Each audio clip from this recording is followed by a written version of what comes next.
Greater Israel or Greater Iran. These terms have recently become a topic of discussion in the Arab media, so it is our duty to expose both demographically, religiously, and ideologically. Many people refer to the term Greater Israel as a sign of a Jewish state extending from the Nile to the Euphrates. In reality, the global Jewish population is about 15.2 million, with 7.5 million living in Israel, while the rest are spread across various countries.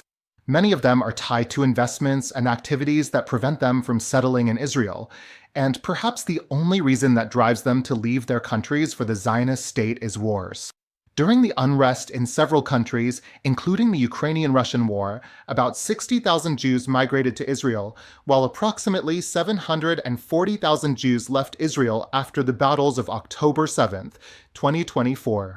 From this, we understand that despite their belief in the necessity of the Zionist state, Jews are always searching for a safe haven, and even if they are gathered in one place, their numbers are small and cannot fill the area extending from Egypt to Iraq. In contrast, the number of Shia Muslims in the world is estimated to be around 320 to 350 million, making up about 20% of the total Muslim population globally. In the Islamic Republic of Iran alone, there are nearly 90 million Shia. We notice that the majority of Shia in Afghanistan, Pakistan, Indonesia, and India belong to poor and impoverished groups, which has driven many of them to join Shia militias that fought in Syria. And many have decided to settle in the Levant because its cities are more urbanized than their own countries. From this demographic reality, we see the idea of Greater Iran as more achievable than the Jewish state. From a religious perspective, Judaism is non-proselytizing, meaning that Israelis will not impose Judaism on the inhabitants of the so-called Greater Israel, but they seek to establish the concept of Zionism in Arab literature, which is the belief in the right of Jews to live in an independent state.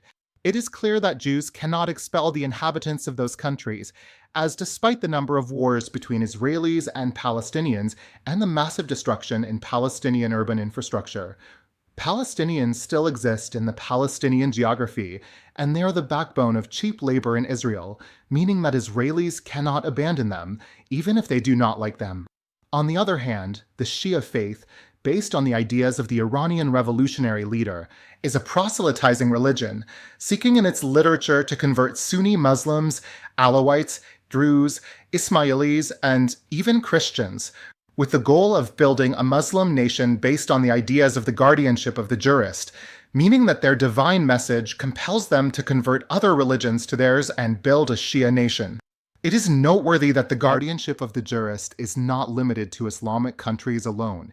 It has global aspirations, similar to the ideas of the Islamic nation promoted by the Muslim Brotherhood and other extremist political Islamic groups. In your opinion, which project is more dangerous? Greater Israel, or the guardianship of the jurist, which we call Greater Iran? And what is our role in front of both projects, and is there a possibility for a mature and conscious Arab project to emerge? Stay tuned, as we have much more to share.